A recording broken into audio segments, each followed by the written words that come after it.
In the silent, stone embrace of Leavenworth Federal Penitentiary in 1928, a man sat, cloaked in a chilling stillness.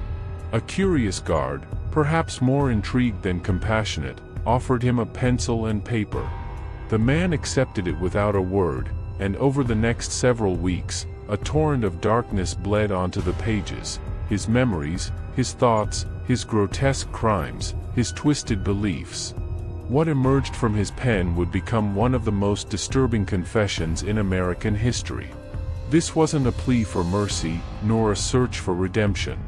This was Carl Panzram, and his writings were not a cry for help. They were a manifesto of pure hate. Born into the harsh realities of rural Minnesota in 1891, Carl's childhood was a battleground. His struggling farm offered no solace, and in an era that demanded adult responsibility from children long before their time, Carl was adrift. His father vanished early, leaving his mother to bear the crushing weight of their poverty, with little time or warmth to offer her son. By the tender age of 7, Carl was already a magnet for trouble, petty thefts, brawls, breaking into homes. At 11, the bottle became his companion, and that same year, he was cast into a reform school, branded as incorrigible. What transpired within those walls would forever scar his soul. Carl himself painted a grim picture, not a place of learning, but a crucible of torment, where discipline morphed into outright cruelty. The goal wasn't to nurture, but to break the spirit. He would later describe it as the moment something inside him turned off. He severed his belief in humanity, lost all trust, and in their place, a darker seed began to sprout: resentment, then an all-consuming hatred. He once scrawled, "I was taught how to lie, how to hate, and how to hurt." Before we enter fully into the story, take a moment to hit that subscribe button and tap the bell so you never miss a case. We have a community of crime enthusiasts here at Cold Crime Cases, and we'd love for you to be a part of it. Let us know in the comments where you're watching from, as we dive deep into the abyss. A shadow on the run. By his teenage years, Carl was a phantom, perpetually on the run. He hopped trains, stole whatever his hands could grasp, got arrested under fabricated names, only to vanish before authorities could unravel his true identity. He became a drifter, a coiled spring of fury traveling from state to state, always armed, always burdened by a festering chip on his shoulder. But unlike most criminals, Carl didn't steal to survive, he stole because he reveled in it. He breached homes not just for the loot, but for the exhilarating thrill and, at times, for chilling revenge. Imagine this: one of his early targets? The very home of a former U.S. President, William Howard Taft. Carl audacious stole money, valuables, and even a pistol. With these ill-gotten gains, he bought a yacht, yes, an actual yacht, which he then used to cruise the East Coast. But this wasn't for leisurely sightseeing. According to Carl, it became a mobile crime scene. He would lure unsuspecting souls aboard with false promises of work or shelter, only for them to vanish into thin air. Many of these disappearances, initially unconnected to him, would later be described in horrifying, vivid detail within the pages of his confession. The world as his hunting ground. Carl's reign of terror wasn't confined to American shores. He drifted through Mexico, Europe, and Africa, always cloaked in different names. In each new locale, the grim pattern repeated itself: theft, violence, then disappearance. He chillingly claimed to have committed crimes in at least a dozen countries. While most of these claims remain unverified, the sheer consistency of his narratives, the precise locations, the eerily accurate timelines, all hint that he wasn't simply fabricating. He was arrested countless times, under dozens of aliases, yet each time he was locked away, he found a way to slip free. In one instance, he bent the metal bars of his jail cell with nothing but his brute force and body weight. In another, he feigned cooperation just long enough to pilfer a guard's keys. He was like a specter, appearing in one city only to vanish from the next, and with every escape, he grew bolder, more ruthless, and more utterly devoted to his twisted mission, to unleash as much chaos upon the world as humanly possible. Eventually, even Carl's luck began to wane. In 1928, after a burglary arrest in Washington, D.C., he was finally identified and condemned to a lengthy prison sentence at Leavenworth. This time, something was different. Perhaps he knew he wouldn't escape, or perhaps, for the first time, he didn't want to. He began to crack open, not to the system he so despised, but to a young guard named Henry Lesser, a man who treated him with a glimmer of humanity. Henry provided him with writing supplies and asked him to tell his story. What poured forth was far more than a mere memoir. It was a stark psychological autopsy of a man utterly detached from society. He wrote with an unnerving candor, offering no apologies, describing his crimes not as mistakes but as deliberate choices. He articulated how he had come to perceive life as a ruthless power struggle, where inflicting pain was the only sensation that ever made him feel truly alive. He chillingly penned, "I don't believe in man, God, nor the devil. I hate the whole damn human race." The final act and lingering questions. In one of the last chapters of his life, Carl unleashed a final act of violence within the prison walls. A dispute with a staff member escalated, turning deadly, and Carl was sentenced to death. When offered an appeal, he flatly refused. And when asked for any last words, his response was so frigid, so utterly casual, that even the hardened guards were stunned. "Hurry it up, you Hoosier bastard. I could have killed 10 men while you're fooling around." On September 5, 1930, Carl Panzram was executed by hanging, a mere 39 years old. His story, thankfully, faded into obscurity for decades, until the manuscript he left behind was finally published. Today, criminologists and historians regard it as one of the most raw, unfiltered glimpses into the abyss of a career criminal's mind. What makes it so utterly chilling isn't just the sheer brutality of Carl's actions, but his unnerving self-awareness. He knew precisely what he had become. He chose it. He embraced it. The uncomfortable truth. So, what do we do with stories like Carl Panzram's? It's easy, too easy, to simply label him as pure evil. But when you peel back the layers, the narrative becomes more intricate, more profoundly unsettling. Here was a human being undeniably shaped by cruelty, who, in turn, became the embodiment of cruelty. A child, brutalized by the very systems that claimed to protect him, who grew into a man who inflicted pain without a flicker of remorse. It's a brutal cycle we witness even today, in myriad forms, in countless places. He claimed to have murdered 21 people. Some believe the true number is even higher. But Carl Panzram kept no trophies, concealed no bodies. He simply didn't care if he got caught. He once declared, "For all these things I am not in the least bit sorry." His only expressed regret? That he hadn't killed more. The invisible predator. In the early 1920s, as America roared with jazz clubs, the shadows of Prohibition, and the rise of notorious gangsters, Carl Panzram operated like something far more sinister, an invisible predator, slithering through cities like a fleeting shadow. He wasn't flashy, didn't crave fame, he was driven by something entirely different, destruction for its own sake. There's a chilling anecdote, barely a whisper in official reports, that haunted those who delved into his life. In 1920, somewhere near New York, Carl lured a young sailor to his yacht, the very same vessel he'd acquired with stolen funds from Taft's home. The boy was seeking work. Carl offered him food, drink, and a bunk for the night. By morning, he was gone. Carl calmly confessed to killing him, tying a weight to his body, and dumping him into the unforgiving Atlantic.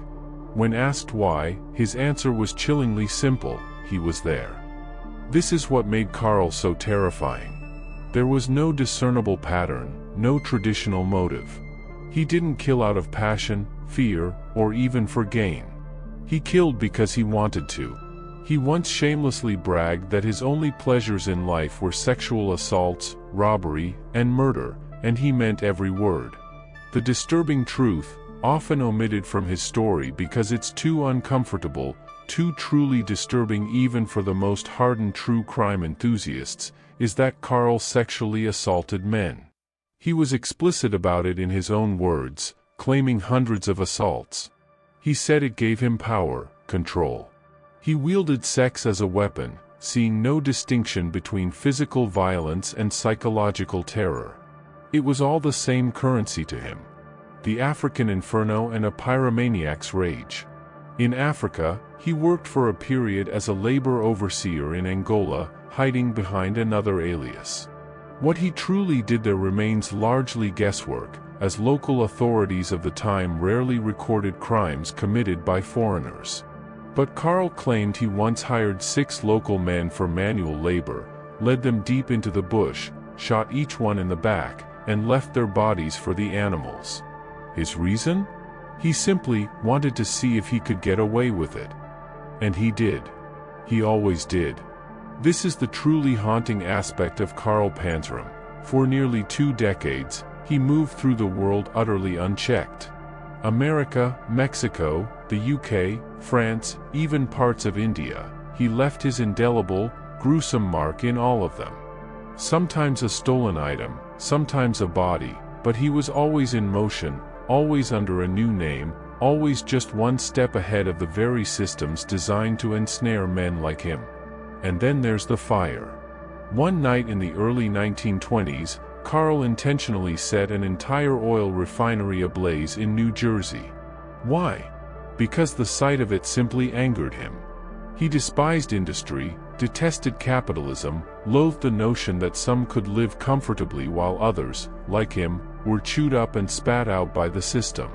So, he burned it down. No arrests, no suspects. The insurance company blamed faulty wiring. It was Carl. The chilling clarity of evil.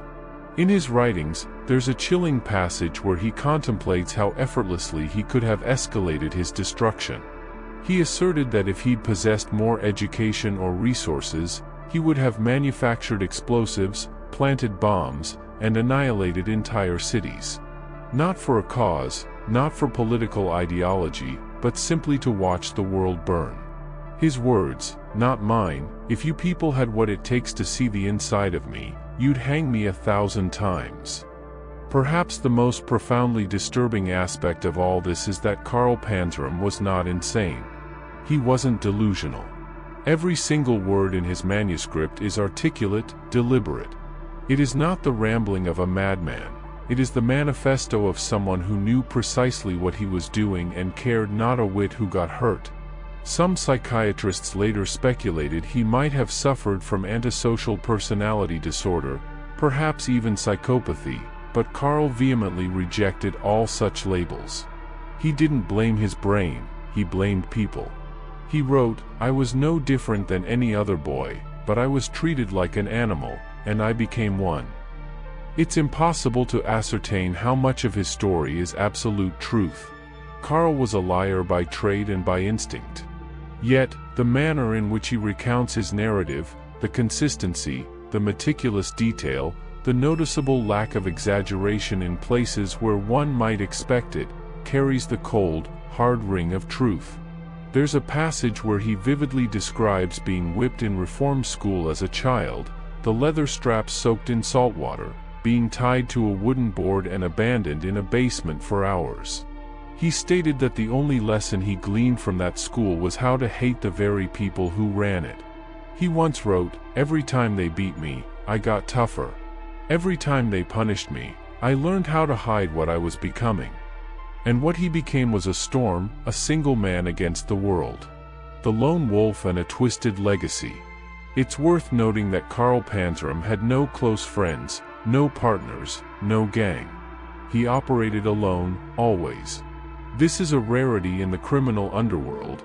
Even the most heinous serial killers typically have someone they trust, someone who aids them in their concealment. Carl had no one. He desired no one. And in some profoundly twisted way, that made him even more perilous. Even his final, strange friendship, if it can even be called that, was unique. Henry Lesser, the guard who extended the pencil and paper, glimpsed something human within him. Perhaps Henry believed he could reach Carl, perhaps even change him. But Carl made it unequivocally clear he had no interest in reformation. He only wrote because it offered him something to occupy his time before his inevitable demise. And yet, he did open up. He confided in Henry things he had never revealed to another living soul. That is why the manuscript exists. It was painstakingly written in secret over several months, while other prisoners languished in their cells. Carl would furiously scratch out his thoughts late at night, then meticulously hide the pages beneath his mattress. When one sheet was filled, Henry would discreetly smuggle in another. Slowly, methodically, Carl constructed a document unlike anything else in American criminal history, a raw, unfiltered account of one man's terrifying descent into absolute nihilism. In it, he concludes with a line that has haunted readers for decades: "I have no desire to reform myself. My only desire is to reform people who tried to reform me." He believed in no good or evil, no redemption. To him, the world was a brutal meat grinder, and he was merely playing his designated part. The monster we create. So, what do we truly make of stories like Carl Panzram's? Most people have never heard his name. He doesn't get blockbuster documentaries. He's too brutal for mainstream pop culture, too messy for simplistic redemption arcs. But his story matters because it's terrifyingly real. It lays bare what can happen when a child is discarded, when every institution designed to protect you instead shatters you. And it chillingly proves that sometimes, the monsters we truly fear are the ones we ourselves create. Carl wasn't a product of some mythical underworld. He wasn't some beast from a fable. He was born on a quiet farm in Minnesota. He was once a child. He liked dogs. He played in fields. Then, life taught him that trust was a fatal weakness, and kindness was merely bait. And he listened. At the very end of his life, standing at the gallows, the prison chaplain implored him to repent.